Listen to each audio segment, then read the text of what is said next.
নতুন একটা ভিডিওতে সকলকে স্বাগত জানিয়ে আজকের ভিডিওটা আমি শুরু করছি। তো রেডি হয়েছি বাজারে যাব বলে। অনেক দিন পর খুব ইচ্ছে হয়েছে নিজে হাতে একটু বাজার করব, সবজি বাজার আর মাছের বাজার।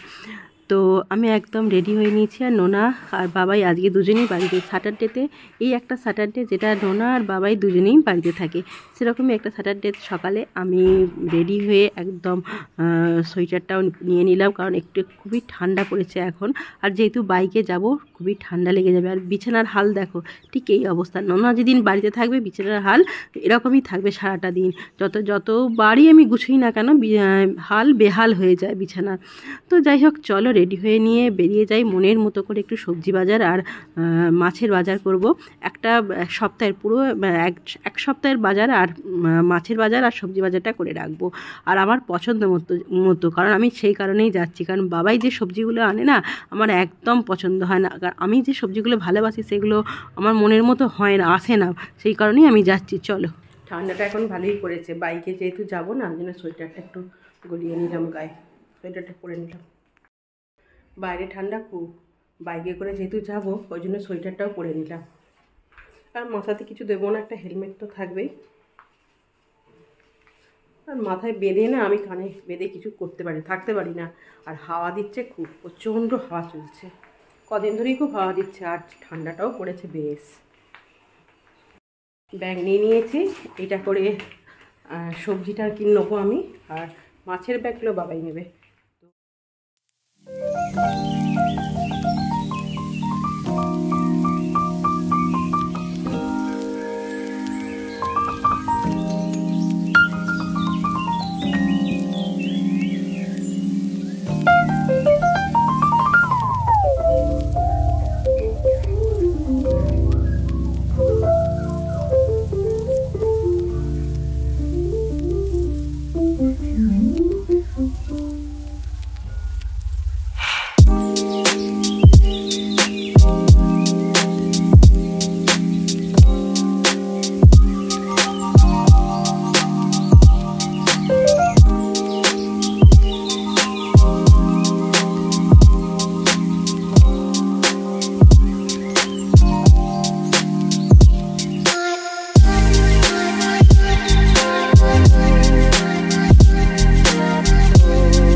সবজির বাজার আমাদের কমপ্লিট কেনা।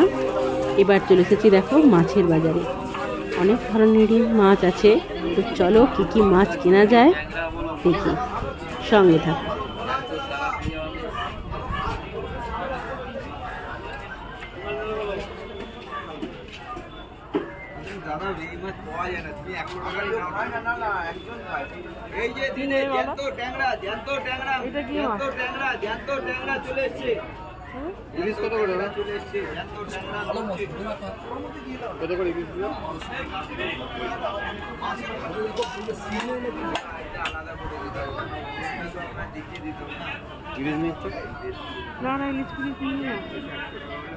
তুমি কি মাছ খাবে? এটা দিলাম তোমার, এটা যদি পছন্দ হয় যেরকম খুশি বললাম, মাছ হেভি মাছ। ইলিশ কত করে? দেখিয়ে দিচ্ছি।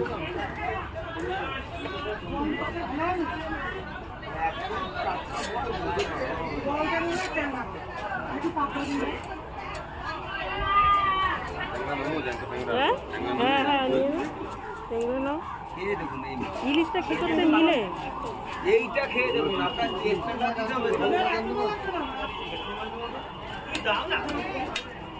আমি বাজারে আসবো আর ইলিশ কিনবো না তা কি হয়? বাবাই দেখো একটা ভালো দেখে ইলিশ পছন্দ করে কাটতে দিয়ে দিল। আর বাবাই জানে খুব যে আমার ইলিশটাই বেশি পছন্দ। তো যতই মুখে নানা করি না কেন, মনে তো ইচ্ছা ছিলেই। আর দামটাও অনেকটা বেশি ইলিশের এখন, জানো তো। যাই হোক, ইলিশ তো নেওয়া হয়ে গিয়েছে। আর তারপরে অর্ডার পছন্দ করলাম ওই তোপসে মাছগুলো। তোপসে মাছগুলো তো আমার ভীষণ ভালো লাগে মুগের ডালের সাথে, আর তোপসে মাছের ফ্রাই খেতে। তো এই যে এনার কাছ থেকে, এই দাদার কাছ থেকে মানে 2 রকমের মাছ নিলাম, ইলিশ আর তোপসে মাছটা। তো চলো আবার অন্য জায়গায় দেখি কি মাছ পাওয়া যায় আরও, কারণ যেহেতু 1 সপ্তাহের বাজার, তো আরও কিছু মাছ কেনার ইচ্ছা আছে। চলো, তো চলে এসেছি দেখো এখানে আর এক কাকুর কাছে। তো এখান থেকে কিছু মাছ কিনবো আবার। তো এনার কাছে দেখছি ভালো ভোলা মাছ আছে। ভোলা মাছটা আমার খুব একটা প্রিয় না হলেও বাবাইয়ের কিন্তু ভীষণ প্রিয়। তাই বাবাই অনেকটা পরিমাণে ভোলা মাছ নিল নিজে হাতে বেছে বেছে কিন্তু।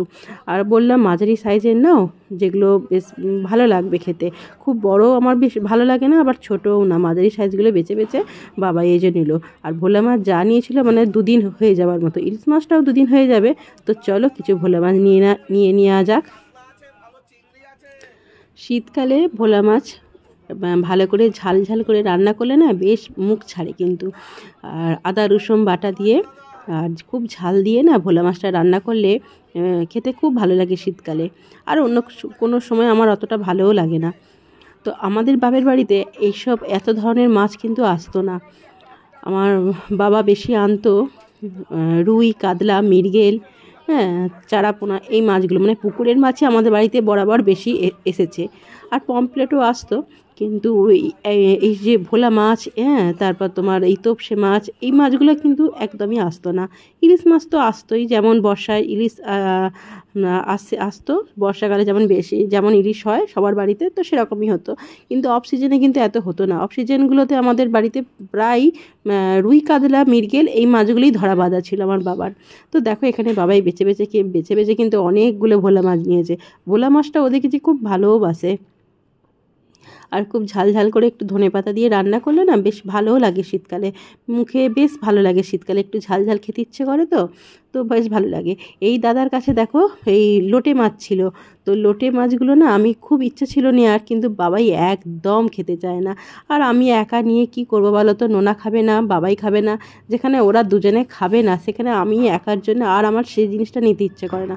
কারণ 3টে মানুষ যেখানে বাস করি, সেখানে আমার একার জন্য কিছু আমার করতে ভালো লাগে না যে আলাদা করে। ওরা যেটা খাবে তো আমিও সেটা মানিয়ে খেয়ে নিই, কারণ আমার একার জন্য কিছু ভালো লাগে না করতে। আর কারণ ওদের পছন্দ মতো তো ওদেরকে করে দিতেই হবে। সুতরাং আলাদা করে নিজের জন্য আমার হয়ে ওঠে না কিছু করা। এটা হয়তো সব মেয়েদেরই সমস্যা আমার মতনই, যে নিজের জন্য নিজের জন্য কিছু করা কারোরই হয়তো হয় না। সংসারের সবার কথা ভেবে নিয়েই তো আমাদের চলতে হয়। এই দাদার কাছে কিন্তু লোটে মাছগুলো খুব ভালো ছিল, কিন্তু যেহেতু কেউ খায় না আমাদের বাড়িতে, আমার ইউটিউবার বন্ধুদের অনেককেই মানে ঝাল ঝাল করে লোটে মাছ রান্না করতে আমি দেখি, ভীষণ ইচ্ছে হয় খেতে, কিন্তু কি করব, কেউ যেহেতু খায় না সেজন্য নিলাম না। আর এই যে চলে এসেছি একদম, আর সঙ্গে একটা গাঁদা গাছ নিয়ে নিয়েছি। একটা টব খালি আছে, সেখানেই গাঁদা গাছটা বসাবো।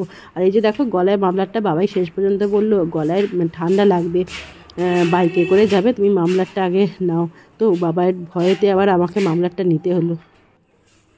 বাড়ি চলে এসেছি, বাজারগুলো এই যে সব এবার ধুয়ে গুছিয়ে ফ্রিজে ঢোকাতে হবে। এটা একটা বড় কাজ জানো তো, বাজার করে এসে এই সমস্ত কিছু গুছিয়ে রাখা অনেকটা টাইম। আর আমার রান্নাবান্না করতেও আজকে ভীষণ দেরি হয়ে গেছে। আর একটা নতুন জিনিস এনেছি কিন্তু জানো তো, এটা আমার বাড়িতে প্রথম এলো। কী বলো তো, পুঁই মিটুলি। এই ব্যাগের মধ্যে দেখতে পেলে কি তোমরা, পুঁই মিটুলি কিনেছি। বাবাই কেউ খায় না, নোনা তো কোনো দিন খায়নি। এই দেখো ব্যাগের মধ্যে আরও একবার তোমাদের দেখাচ্ছি, পুঁই মিটুলি আছে, যেটা আমি বাজারে দেখতে পেয়েই অনেক দিন ধরেই ভেবেছিলাম আমি যেদিন বাজারে যাব তো পুঁই মিটুলি কিনবো। কিন্তু কী বলো তো, বাবাই খায় না বলে কোনো দিনই আনতো না। বাবাই বলছে পুঁই মিটুলি আবার কী জিনিস, তো ওকে আমি কিছুতেই বোঝাতে পারতাম না। তো আজকে আমি বাজারে দেখতে গিয়েই এটা কিনে নিলাম। অল্প করেই কিনেছি, দেখি রান্না করে বাবাইরা যদি খায়। ধুয়ে নিয়েছি। আর এখানে মেথি শাকের ডাঁটাগুলো, এগুলো আমি রেখে দিয়েছি, ফেলে দিইনি। এগুলোকে ভালো করে ধুয়ে রোদে শুকিয়ে না, আর এটাকে গুঁড়িয়ে একটা যদি কৌটো করে রেখে দেওয়া যায়, তো যে কোনো তরকারিতে যখন তোমরা দেবে, তো যে কোনো তরকারি তোমরা ব্যবহার করতে পারো। এটা কিন্তু খুব টেস্টি হয় তাহলে সেই তরকারিটা। আর মেথি শাকটা আমি এখন করে নেব। আর এই যে বাজার থেকে যে সমস্ত মাছগুলো নিয়ে এসেছি সব এক এক করে এখন ধোবো। আজকে ইলিশটা করব। আর এখানে আছে তোপসে, ডালের সাথে তোপসে মাছটা না কিন্তু ফ্রাই, এটা তোপসে মাছের ফ্রাই করব। তো এই যে তোপসে মাছটা খুব ভালো লাগবে ডালের সাথে খেতে, সেই জন্য বাজারে আজকে তোপসে মাছ দেখতে পেয়ে আগে নিয়ে নিলাম। আর এখানে আছে ভোলা, আর এটাতে আছে ইলিশ। সব মাছগুলোই দেখো আমার খুব ভালো করে পরিষ্কার করে ধুয়ে নিয়েছি। আর মাছ ধুতে আমার অনেকটা টাইম চলে গেল। সবজির আনাজগুলোকেও ভালো করে ধুয়ে ফ্রিজে ঢুকিয়ে দিয়েছি, তারপর মাছে হাত দিলাম। আর ইলিশ মাছটা আজকে করে নেবো, মানে হাফ করব, মানে 2 দিন হয়ে যাবে। ইলিশ মাছটাও আমার 2 দিন হবে। আর ভেটকি না, ওই ভোলা মাছটাও যে পরিমাণে কেনা হয়েছে ওটাও আমার 2 দিন হয়ে যাবে। আর তোপসে মাছটাও 2 দিন হয়ে যাবে। তো মোটামুটি 1 সপ্তাহের বাজার মোটামুটি মাছের আর সবজির করে নিয়েছি। ফ্রিজ একদম টাইট হয়ে গেছে যাকে বলে। তো শুধু চিকেনটা কেনা হয়নি জানো তো, শুধু চিকেনটা বাবাই বললো পরের দিন, মানে সানডেতে কিনে নেবে। তো চলো মাছগুলো ফ্রিজে ঢুকিয়ে দেবো। আর কিছু ইলিশ বের করে নিয়ে আজকের মতো রান্না করব। অনেকটা অলরেডি বেলা হয়ে গেছে, এইসব করতে গেলে কি বলো তো, প্রচুর বেলা হয়ে যায়। নিজে হাতে বাজার করা, তারপর এই মাছ ধোয়া, সবজি ধোয়া, তারপর রান্না বসানো, স্নান, অনেক কিছু থাকে তো কাজ। তো প্রচুর বেলা হয়ে গেছিলো আমার ওই জন্য। আর ইলিশ মাছটা কিন্তু ভীষণ টেস্টি জানো তো, ভীষণ টেস্ট ছিল ইলিশ মাছটার। এতটাও যে ভালো হবে আমি ভাবতে পারিনি। আর তোপসে মাছটা করতে তো একটু টাইম লাগবে। প্রথমে ভেবেছিলাম তোপসে মাছটাই করব, কিন্তু একে ম্যারিনেট করে রাখতেও তো টাইম লাগবে, সেই কোনো। আর যেহেতু আজকে অনেকটা দেরি হয়ে গেছে, ওই জন্যই আজকে ইলিশটাই করে নিলাম। আর তোপসে মাছটা দেখি অন্য একদিন, ওটাকে একটু টাইম লাগে ম্যারিনেট করে রেখে তারপর ওটাকে ফ্রাই করতে হয়। তো চলো অন্য একদিন হবে, করব সেদিন, তোমাদের সাথে কীভাবে তোপসে মাছটা আমি করছি ফ্রাই, সেটা অবশ্যই শেয়ার করব, ইচ্ছা আছে। তো চলো দেখা যাক। আজকে ঝটপট করে রান্নাগুলো সারতে, যেহেতু অনেকটা বেলা হয়ে গেছে সেহেতু ওই জন্য হালকা কিছু রান্নাই করেছিলাম। মেথি শাকটা তো তোমাদের দেখালাম, কেটে বেছে ভালো করে রেখেছি। ওটাকে মেথি শাকটাকে একটু বেগুন দিয়ে ভাজবো। ডাল, ঢ্যাঁড়স ভাজা করেছিলাম, ফ্রিজে অনেকগুলো ঢ্যাঁড়স এনেছিল, কেউ খেতে চায় না জানো, তবু বাবাই ঢ্যাঁড়স আনা বন্ধ করবে না। সেই জন্য কী করেছিলাম, ঢ্যাঁড়সগুলো ভেজে নিয়েছিলাম, তরকারি আর কিছু করিনি, যেহেতু বেলা অনেক হয়েছে। আর ইলিশ মাছটা করেছিলাম, তো ইলিশ মাছের ঝাল দিয়েই অনেকটাই মানে ভাত খাওয়া হয়ে যাবে, এত সুন্দর টেস্ট হয়েছিল ইলিশ মাছটা। আর মেথি শাক যেটা তো ভীষণ ভালো লাগলো খেতে, বেগুন দিয়ে, অনেকে আবার আলু দিয়েও করে। তো আমি বেগুন দিয়ে মেথি শাকটা ভেজেছিলাম, ওইটা দারুণ হয়েছিল খেতে। আর ইলিশ মাছটা, তো চলো মনের মতো করে সবজি আর মাছের বাজার করে খুব মনে শান্তি পেলাম। তো ভিডিওটা এইটুকুই থাক, পরে ভিডিওতে আবারও দেখাবে। তোমরা সবাই খুব ভালো থেকো, সুস্থ থেকো।